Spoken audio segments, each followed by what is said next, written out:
IPL 2026 শেষ হয়েছে। গত বছরের মতন এই বছরেও চ্যাম্পিয়ন হয়েছে রয়্যাল চ্যালেঞ্জার্স বেঙ্গালুরু। তাদেরকে অনেক অনেক অভিনন্দন। এবার আন্তর্জাতিক ক্রিকেটের মরশুম আবার শুরু। প্রথমেই কথা বলবো ভারতের ঘরোয়া ক্রিকেটের স্টার বোলার আকিব নবীকে নিয়ে। 6ই জুন থেকে আফগানিস্তানের বিরুদ্ধে একটি টেস্ট খেলবে ভারত। সেই দলে প্রথমে নেওয়া হয়নি আকিব নবীকে। এই ঘটনায় বিতর্ক হয়েছিল, তবে শেষমেশ আবার নেওয়া হয়েছে জম্মু কাশ্মীরের এই পেসারকে। তবে সরাসরি খেলার সুযোগ পাবেন না তিনি। মূলত আকিব নবীকে আফগানিস্তানের বিরুদ্ধে একমাত্র টেস্ট ম্যাচের জন্য ভারতের টেস্ট দলে ব্যাকআপ খেলোয়াড় হিসেবে নেওয়া হয়েছে।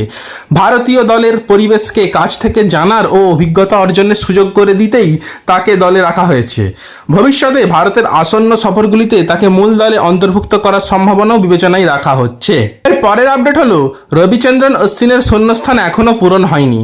কদিন বাদে হয়তো অবসর নিয়ে নেবেন রবীন্দ্র জাদেজাও। টিম ইন্ডিয়ার টেস্ট দলে তাদের বিকল্প কে হবেন? ওয়ানডে দলে কুলদীপ যাদবের বিকল্পটা কে? কিংবা টি-20 বিশ্বকাপের শেষ দিকে যেভাবে বরুণ চক্রবর্তী মার খেলেন, তেমন পরিস্থিতি হলে তার জায়গা কে নেবেন?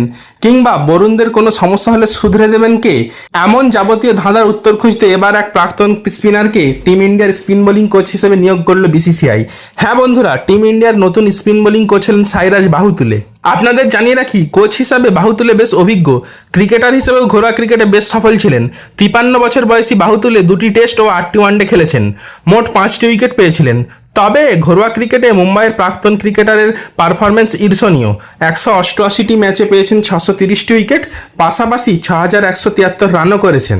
সুতরাং এই ছিল ভারতীয় দলকে নিয়ে 2টি আপডেট। কেমন লাগলো কমেন্ট বক্সে জানাতে পারেন।